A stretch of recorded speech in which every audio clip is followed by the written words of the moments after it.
जय श्री कृष्णा। JH धार्मिक कथाओं में आपका हार्दिक स्वागत है। आज हम भागवत गीता अध्याय 4 जिसे ज्ञान कर्म संन्यासियों कहा जाता है उसके बारे में बात करेंगे। वीडियो अच्छी लगे तो अंत तक जरूर देखें और लाइक शेयर और सब्सक्राइब जरूर करें। श्री कृष्ण का नाम लेकर शुरू करते हैं। भगवद गीता अध्याय 4 ज्ञान कर्म संन्यास योग। भगवद गीता का अध्याय 4 ज्ञान कर्म संन्यास योग केवल एक दार्शनिक संवाद नहीं, बल्कि जीवन के प्रत्येक क्षेत्र में प्रकाश फैलाने वाला एक दिव्य दीप है। इस अध्याय में श्री कृष्ण अर्जुन को कर्म, ज्ञान और संन्यास का ऐसा समन्वित दर्शन देते हैं जो आज के भौतिक और तनावग्रस्त युग में भी उतना ही प्रासंगिक है जितना कुरुक्षेत्र के युद्ध क्षेत्र में था। दिव्य ज्ञान का मूल स्रोत ईश्वर। संदेश। ज्ञान कोई मानव निर्मित वस्तु नहीं है। ये दिव्य है और स्वयं भगवान का वरदान है। विस्तार। श्री कृष्ण कहते हैं कि उन्होंने ये ज्ञान सूर्यदेव विवस्वान को दिया था, जिससे यह मनु और फिर इक्ष्वाकु तक पहुंचा। ये शिक्षा मानव सभ्यता की जड़ों में समाहित है। इसका संदेश है कि सच्चा ज्ञान शाश्वत है, वह न कभी नया होता है न पुराना। ये केवल पुनः प्रकाशित होता है जब कोई आत्मा उसके लिए पात्र बनती है। जीवन में प्रयोग। आज हम सोचते हैं कि ज्ञान केवल आधुनिक विज्ञान या तकनीक में है, परंतु गीता बताती है कि जीवन के मूलभूत प्रश्नों का उत्तर केवल दिव्य ज्ञान से ही मिलता है। धर्म और अधर्म का संतुलन बनाए रखने हेतु ईश्वर का अवतरण। संदेश। जब संसार में अधर्म बढ़ता है, तब ईश्वर किसी रूप में अवतरित होकर धर्म की पुनः स्थापना करते हैं। विस्तार। प्रसिद्ध श्लोक यदा यदा हि धर्मस्य ग्लानिर्भवति, इसके द्वारा श्री कृष्ण ये स्पष्ट करते हैं कि ईश्वर कोई निष्क्रिय शक्ति नहीं है, वे जीवों के कल्याण हेतु स्वयं कार्य करते हैं। जीवन में प्रयोग। जब हम जीवन में अधर्म, अन्याय या अंधकार से घिर जाते हैं, तब यह विश्वास प्रेरणा देता है कि ईश्वर किसी न किसी रूप में सहायता करते हैं। वो मदद एक गुरु, एक मित्र, एक विचार या एक अवसर के रूप में हो सकती है। कर्म करते हुए भी अकर्ता बनना। संदेश। सच्चा योगी वह है जो कर्म करता है, लेकिन मैं कर रहा हूं की भावना से मुक्त होता है। विस्तार। गीता का ये सूक्ष्म संदेश है, आत्मा कभी भी वास्तव में कुछ नहीं करती, वह केवल साक्षी होती है। सब क्रिया प्रकृति के 3 गुणों द्वारा होती है। ज्ञानी व्यक्ति जानता है कि वह कर्ता नहीं, केवल साधन है। जीवन में प्रयोग। जब व्यक्ति हर कार्य को ईश्वर को समर्पित कर देता है, तो उसका अहम शांत होता है, तनाव मिटता है, और कर्म से बंधन भी नहीं होता। ज्ञान यज्ञ ही श्रेष्ठतम यज्ञ है। संदेश। दान, तप, यज्ञ सब श्रेष्ठ हैं, परंतु ज्ञान यज्ञ सबसे श्रेष्ठ है। विस्तार। श्री कृष्ण कहते हैं, ज्ञान रूपी यज्ञ से मनुष्य अज्ञान के अंधकार से निकलकर आत्मा साक्षात्कार प्राप्त करता है।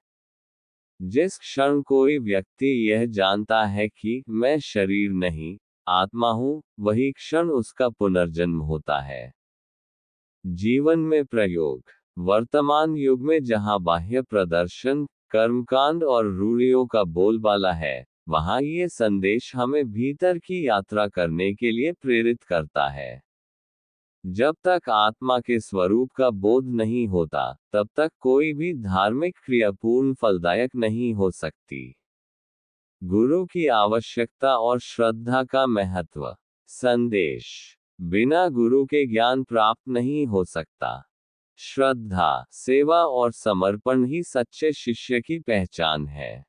विस्तार। श्लोक तद्विद्धि प्रणिपातेन परिप्रश्नेन सेवया ये स्पष्ट करता है कि गुरु केवल ज्ञान नहीं देते, वे शिष्य के अंदर के संशयों को नष्ट करते हैं। जीवन में प्रयोग। आधुनिक शिक्षा प्रणाली में भी यह सत्य है, एक अच्छा शिक्षक वह नहीं जो सिर्फ जानकारी दे, बल्कि जो शिष्य को विचार करना सिखाए, जो अंदर बैठे भय, भ्रम और असमंजस को हटाए।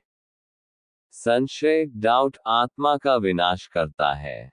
संदेश। जिसका मन संशय में फंसा रहता है, वह जीवन में न सुख प्राप्त करता है, न मोक्ष। विस्तार। श्री कृष्ण स्पष्ट करते हैं कि संशय आत्मा का सबसे बड़ा शत्रु है।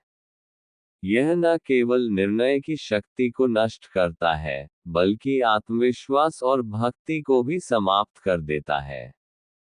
जीवन में प्रयोग। विचारशीलता अच्छी है, पर निरंतर संदेह आत्मा को दुर्बल करता है। विश्वास ही वह सेतु है जो ज्ञान और अनुभव के बीच पुल बनाता है। श्रद्धा, संयम और तन्मयता से ज्ञान प्राप्त होता है। संदेश। श्रद्धावान, संयमी और तत्व के लिए समर्पित व्यक्ति ही ज्ञान प्राप्त करता है। विस्तार। इस संसार में सफलता के लिए जैसे परिश्रम आवश्यक है, वैसे ही आत्मिक सफलता के लिए श्रद्धा आवश्यक है। गीता के अनुसार ज्ञान का बीज तभी अंकुरित होता है जब भूमि यानी हृदय श्रद्धा से सिंचित हो। जीवन में प्रयोग। सत्य की खोज में लगे साधक के लिए ये संदेश अनिवार्य है, केवल बुद्धि से नहीं, श्रद्धा और अनुशासन से ही आत्मा का द्वार खुलता है। सभी कर्मों का दाह ज्ञान से होता है। संदेश। सच्चा ज्ञान प्राप्त होने पर मनुष्य के समस्त कर्मफल जल जाते हैं। विस्तार। यहाँ कर्म का अर्थ केवल क्रियाओं से नहीं, उनके फल से भी है। जब व्यक्ति आत्मा को जान लेता है, तब वह कर्म का कर्ता नहीं रह जाता, अतः उस पर कर्मफल का प्रभाव भी नहीं रहता। जीवन में प्रयोग। लोग कर्म से भागने की कोशिश करते हैं, परंतु भागना समाधान नहीं है। समाधान है कर्म को समझना, आत्मा से जोड़ना, और फिर करना। ज्ञान ही मोक्ष का मार्ग है। संदेश। कोई भी बंधन तब तक नहीं टूट सकता जब तक ज्ञान की ज्योति न जले। विस्तार। ज्ञान का अर्थ केवल सूचना नहीं, बल्कि बोध है, आत्मबोध। जब व्यक्ति जानता है कि मैं नाशवान शरीर नहीं, चैतन्य आत्मा हूं, तभी वह मुक्त होता है। जीवन में प्रयोग। हम आधुनिकता में सुविधाएं पा सकते हैं, पर शांति नहीं। शांति केवल आत्मज्ञान से मिलती है। गीता हमें इसी दिशा में प्रेरित करती है। स्वयं पर नियंत्रण ही आत्मज्ञान का द्वार है। संदेश। जो व्यक्ति अपनी इंद्रियों को नियंत्रित करता है, वही ज्ञान प्राप्त कर सकता है। विस्तार। इंद्रियां मनुष्य को बाहर की ओर आकर्षित करती हैं। जब तक व्यक्ति भीतर की ओर नहीं मुड़ता, आत्मा का दर्शन संभव नहीं। जीवन में प्रयोग। जीवन में विवेक और संयम के बिना कोई भी लक्ष्य साध्य नहीं है, चाहे वह भौतिक हो या आध्यात्मिक। निष्काम कर्म ही सच्चा धर्म है। संदेश। जो कर्म स्वार्थ रहित हो, वही कर्म योग है और वही धर्म भी।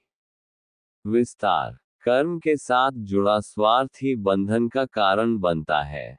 जब कर्म केवल कर्तव्य भाव से हो, और उसका फल ईश्वर को समर्पित हो, तभी वह मुक्ति प्रदान करता है।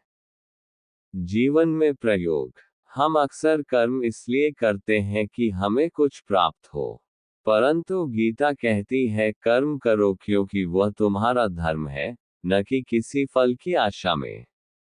संपूर्ण संदेश का सार। गीता का अध्याय 4 हमें ये सिखाता है कि सच्चा जीवन केवल कर्म या संन्यास नहीं, बल्कि ज्ञानयुक्त कर्म में है। कर्म करते हुए भी हम कैसे मुक्त हो सकते हैं, ये समझना ही अध्याय 4 की सबसे बड़ी देन है। यह अध्याय एक संतुलन प्रस्तुत करता है, कर्म और ज्ञान का, गुरु और शिष्य का, श्रद्धा और विवेक का। आत्मा, ईश्वर और संसार की गूढ़ गति को समझने का द्वार इस अध्याय के माध्यम से खुलता है। जय श्री कृष्णा।